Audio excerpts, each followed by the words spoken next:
People laughed when a dusty old pickup rolled onto the tarmac, and a grease-stained mechanic named Clayton Reese stepped out. He was called to fix a billionaire's private jet, but no one expected him to touch it, let alone repair it. As executives mocked him from behind glass, one woman watched in silence. Delaney Carter, the jet's stunning owner. Within minutes, she would walk onto the runway, stop everything, and ask the one question that would shock the entire world. Before we start, like this video and comment where you're watching from. Your support helps us bring more powerful stories. Now let's begin. People laughed when a dusty old pickup rolled onto the tarmac, and a grease-stained mechanic named Clayton Reese stepped out. He was called to fix a billionaire's private jet, but no one expected him to touch it, let alone repair it. As executives mocked him from behind glass, one woman watched in silence. Delaney Carter, the jet's stunning owner. Within minutes, she would walk onto the runway, stop everything, and ask the one question that would shock the entire world. It was 6:47 a.m. when Clayton arrived at Clearwater International Airport. The sky was still bruised from dawn, and the wind bit through his worn-out flannel. His boots crunched against the tarmac, every step echoing louder than the distant roar of engines. He had received the emergency call just before sunrise. Jet failure, urgent. No details, no context, only an address and the promise of quick pay. The private jet stood like a silver beast in the distance, surrounded by polished men in navy suits, glossy shoes, and designer coats. They glanced up briefly when Clayton approached, then returned to their laughter. One leaned over to another and whispered something, and both burst into a chuckle. Clayton ignored them. He had seen their type before. Boardroom brilliance with zero understanding of machines. What mattered was the aircraft. Lives were on the line. He dropped his tools beside the jet, opened the engine panel, and froze. What he saw nearly made his breath hitch. The fuel line was cracked. Not just cracked, melted. The insulation was gone, the clamp was corroded, and a fuel leak was dangerously close to the ignition coil.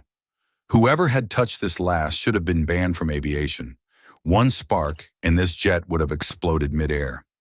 Clayton knew he had minutes, not hours. With no backup, no assistant, and no time to explain, he rolled up his sleeves and got to work. His fingers moved with the certainty of years spent fixing engines in barns, on highways, and under the scorching sun of Carolina summers. The airport staff gawked, a few recorded videos on their phones. He could feel their judgment like heat on his back, but he did not stop. Inside the terminal, Delaney Carter watched everything. She said nothing as her staff snickered. She was not just a CEO, she was aviation royalty. Her father had built Carter Skytech from scratch, and she had turned it into an empire. She knew jets. She had flown them, built them, raced them, and what she saw outside stunned her. She leaned forward, squinting through the glass. Who was this man with the oil-slicked hands and torn jeans who seemed to move with the grace of a surgeon? Why was he the only one who saw what her trained pilots had missed? Then the jet's lights flickered. A soft hum pulsed through the machine like a heartbeat. It was alive again. Her breath caught. She stood up slowly, eyes still locked on the man outside. Everyone else saw a mechanic. She saw something else entirely. And in less than 3 minutes, she would walk down that runway and change both their lives forever. The moment the jet roared back to life, the laughter stopped. The executives behind the glass stared in stunned silence, their smug grins evaporating as the humming grew steadier. One of them whispered, "That should have taken hours." But Clayton had already closed the engine panel. He did not celebrate. He did not gloat. He wiped his hands on an old rag, slung his tool bag over his shoulder, and turned to walk away. That was when the private jet's door opened. The steps lowered slowly, each click echoing like thunder across the silent tarmac. A pair of heels touched the metal steps, sleek, black, commanding. Delaney Carter descended with the elegance of someone born into power, but there was something different in her eyes. This was not the gaze of a woman used to getting what she wanted. This was curiosity, sharp, intentional, unshakable. Clayton stopped mid-step when he saw her coming toward him. She was dressed in a tailored navy suit with gold buttons, her hair tied back, her stride confident. Every step she took made the suited men behind her shift uncomfortably. She walked right past them, past the silent engineers, past the staff who had been laughing just minutes ago. She walked straight up to the man covered in engine grease, and the world seemed to hold its breath. "You fixed it," she said quietly. Clayton blinked. "Yes, ma'am. Number U saved it. My pilot told me the engine was compromised beyond repair. He said we would need to ground it for a week. He missed a melted fuel line. It was nearly touching the ignition coil," Clayton said calmly, brushing dust off his shirt. Her eyes narrowed, not in anger, but in realization. "You could have walked away." "I do not walk away from fire hazards." A beat of silence. Then Delaney smiled, not the kind of smile worn in boardrooms, but one that came from somewhere real. It was small, honest, and it startled everyone watching. "Do you know who I am?" she asked. "Yes, Delaney Carter, Carter Skytech."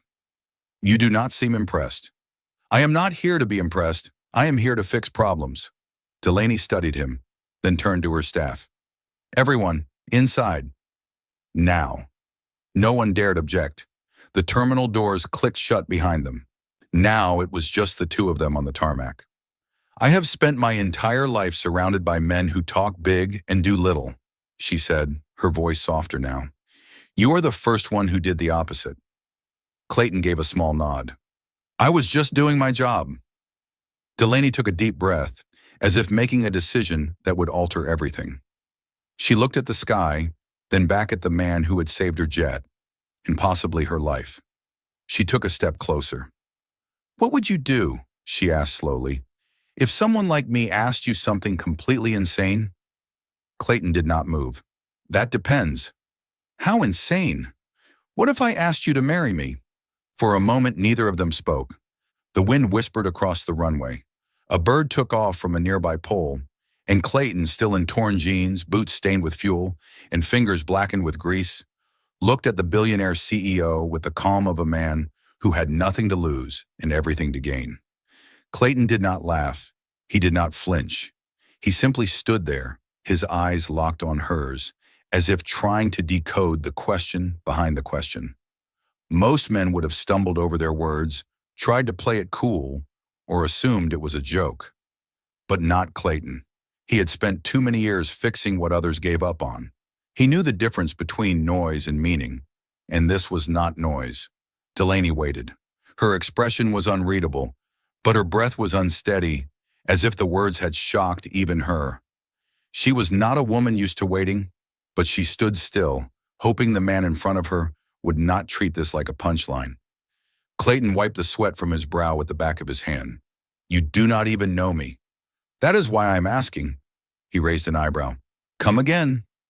Delaney stepped forward, her heels clicking on the concrete like a countdown.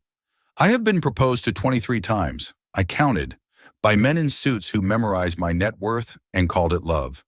But you," she paused, her voice catching, "you walked into this nightmare with a wrench, saved my jet, risked your life, and asked for nothing in return." "I did not do it for you," Clayton said.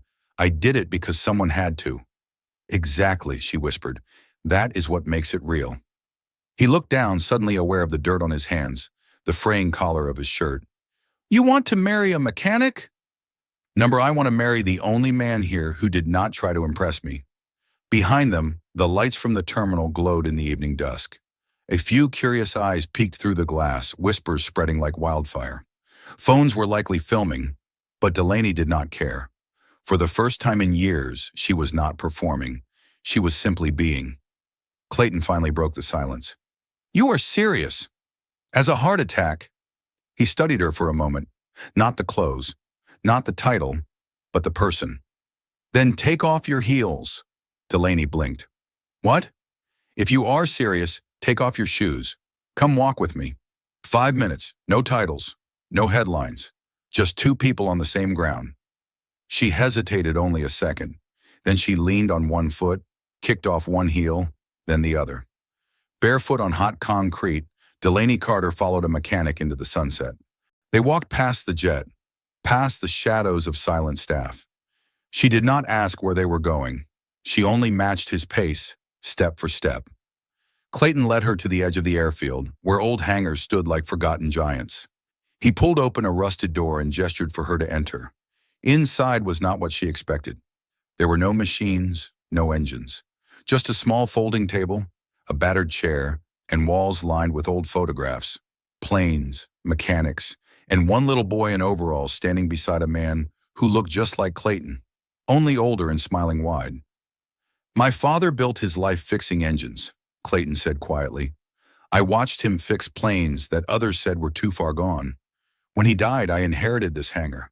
I kept the lights off because dreams do not run on electricity. They run on grit." Delaney turned slowly, taking it all in. "Every man you have met wanted your empire," Clayton continued. "I do not care about that. But if you are really offering something real, then do not expect champagne and fireworks. Expect scraped knuckles, midnight repairs, and meals on toolboxes." Delaney smiled slowly. "That sounds perfect." For the first time, Clayton smiled back, not because he was charmed, but because he believed her. Outside, the wind had picked up, but inside the hangar, everything felt still. The following morning, sunlight poured through the stained glass of the old hangar like liquid gold. Delaney sat cross-legged on the concrete floor, wearing Clayton's oversized flannel shirt and sipping coffee from a chipped mug. Her designer dress lay folded beside her, almost forgotten. In that moment, she looked nothing like a billionaire, just a woman who had finally exhaled. Clayton, sitting across from her with a wrench in hand, spoke without looking up. "You really stayed." "I said I would. Most people would have called a driver, found the nearest five-star suite." "I already know what 5 stars feel like," Delaney said, then added with a quiet smile. "I wanted to see what 5 a.m. with you felt like." Clayton chuckled softly. "It is loud, it smells like grease, and it starts with black coffee and cold feet." She raised her mug in a mock toast. "To cold feet, then." But outside the hangar, the world had not paused. News was spreading, a billionaire heiress missing, her jet grounded, security footage leaked, her name trending. But no one knew where she was, not even her inner circle.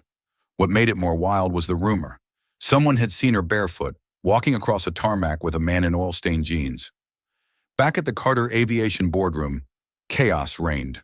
Jason Pennington, chief operating officer and Delaney's longtime advisor, stood red-faced at the head of the table. "This is unacceptable. We have journalists outside, shareholders panicking, and the board calling emergency meetings." A younger executive leaned in. "Sir, what if she is choosing love?" Jason scoffed. "She is a Carter. Carters do not chase love. They build legacies." But one person at that table, Delaney's godmother, a sharp-eyed woman named Evelyn, said nothing. She had seen Delaney grow up in castles and cry alone in them.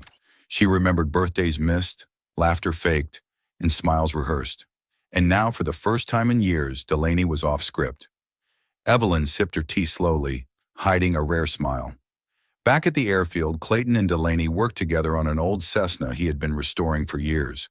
Not a word about companies or headlines. Only grease, banter, and stolen glances. Delaney's hands, once used for corporate signatures, were now stained with oil, and she loved it. But by late afternoon, a black SUV appeared at the gate. Clayton's body stiffened. Delaney stood up slowly. She recognized the driver, Jason. He stepped out with practiced calm, dressed like he was entering a courtroom instead of a hangar. "Miss Carter, I am relieved to see you are well." "Jason," she said, wiping her hands on a rag. "What brings you here?" "You have the world panicking. Your jet missed its departure. The media is spiraling. I am here to escort you back to your reality." She smiled politely. "You mean your version of it?" Jason's eyes flicked to Clayton. "Who is he?" Clayton stepped forward, unfazed. "Just the guy who kept her jet from blowing up." Jason gave a tight, insincere laugh. "Right. And now you think that qualifies you to stand next to her?" Delaney's voice dropped, calm but sharp. "I do not need qualifications to choose who I stand next to." Jason tried to regain ground. "There are investors watching, Delaney. There are appearances to keep. You are a Carter." "No," she said, walking toward him slowly. "I am Delaney. And for the first time, I am going to live like it." Jason opened his mouth and closed it again. Delaney turned to Clayton. "Come with me." "Where?" "To show the world I am not ashamed of the one person who saw me before the brand." Clayton hesitated, then nodded once. She reached for his hand, and this time, Clayton took it. The doors of the hangar opened wide. The cameras outside clicked like firecrackers. But Delaney Carter walked forward, oil-stained hands interlocked with a mechanic's, wearing no makeup, no diamonds, just truth, and the world held its breath. As they stepped out into the bright glare of the afternoon sun, the world outside the hangar seemed like an entirely different realm. Reporters rushed forward, snapping photos and yelling questions, but Delaney did not flinch. She did not care about their words or their judgment. The only thing that mattered now was the man standing beside her, the man who had seen her for who she truly was, not the legacy, not the billions, but the person hiding beneath it all. Jason was already in his car, watching from a distance. His face was a mix of disbelief and frustration, his fingers tapping impatiently on the steering wheel. He had never seen Delaney this way, never seen her so unafraid to live on her own terms. The years of carefully crafted personas, of board meetings and investment reports, all of it had crumbled in an instant. "Delaney, this is reckless," Jason had warned her earlier when they spoke on the phone. "You can't just throw everything away for some mechanic. What about your future? Your legacy?" Delaney didn't respond to his frantic messages. She knew what he would say. She knew how much he feared her breaking free. The empire they had built together was at risk, but she had come to a realization that would change everything. She had spent her entire life building a future she never wanted. It was time to stop pretending. Clayton stood beside her, his hands still stained with engine grease. He wasn't rich. He didn't have connections. He didn't even own a car that could turn heads. But in that moment, Delaney realized that none of those things mattered. What mattered was that Clayton had always been real. He had never wanted her for her name or her wealth. He simply wanted her. As they walked toward the waiting aircraft, Delaney's heart raced, not from the media frenzy around them, but from the strange peace that had settled over her. She had never felt more alive than she did in that moment. For the first time, she was making a choice for herself, not for the expectations of others. "Are you sure about this?" Clayton asked quietly, his voice barely above a whisper as they approached the jet. She smiled, a soft but genuine smile. "I have never been more sure of anything in my life." The jet was gleaming under the sunlight, the world outside continuing its chaotic frenzy. But Delaney didn't care about the world anymore. She only cared about what happened next, about taking the steps that would shape the rest of her life. They boarded the jet, and the doors closed behind them with a heavy finality. The world outside, the investors, the media, the expectations, they would have to wait. For the first time, Delaney was choosing what came next for her. She wasn't bound by the title that had been placed on her from birth. She was free. As the jet soared into the sky, leaving the hangar and her old life far behind, Delaney looked over at Clayton. His face was calm, but there was a warmth in his eyes, a quiet understanding that she had been searching for her whole life. "Where to?" the pilot asked, his voice crackling through the intercom. Delaney thought for a moment. "Wherever life takes us," she said, her voice steady and filled with a newfound sense of freedom. Clayton's eyes met hers, and in that glance they both understood. This was not just a new chapter. This was a new beginning, and it was just the beginning of the greatest adventure either of them could ever have imagined. The horizon stretched out before them, vast and limitless, just like the future.